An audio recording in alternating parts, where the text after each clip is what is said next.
तेलंगाना में future city project ज़मीन की कीमतें डबल होने का ऐलान। चीफ मिनिस्टर रेवंत रेड्डी का बयान।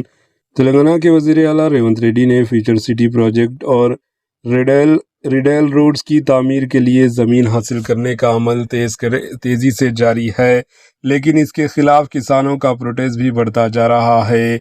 चीफ मिनिस्टर रेवंत रेड्डी ने वाज़ेह किया कि हुकूमत ने तमाम कानूनी तकाज़े मुकम्मिल कर लिए हैं और अब ये अमल किसी सूरत में नहीं रुकेगा।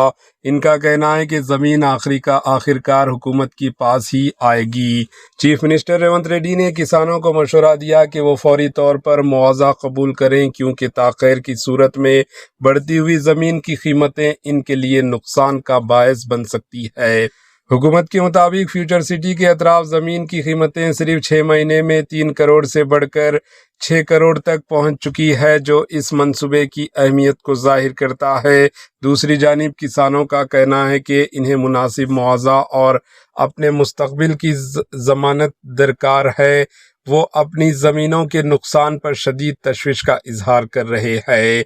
अब देखना यह है कि क्या हुकूमत और किसानों के दरमियान कोई हल निकलता है या ये तनाज़ा मज़ीद शिद्दत इख्तियार करेगा। Bureau report, HN news. ప్రపంచంలోనే ఒక అద్భుతమైన నగరానికి పునాదులు పడతాయి. ఎవరైనా ఇక్కడికి రావాల్సిందే. ఆయన బిల్ గేట్స్ అయినా, బిల్ క్లింటన్ అయినా, ట్రంప్ అయినా, లేకపోతే ఇంకెవరైనా ఎలాన్ మస్క్ అయినా ఈ నగరంలో పెట్టుబడులు పెట్టకపోతే ఏదో కోల్పోయినాం అనుకునే పరిస్థితి తప్పకుండా తీసుకొచ్చే బాధ్యత మన ప్రభుత్వం తీసుకుంటది.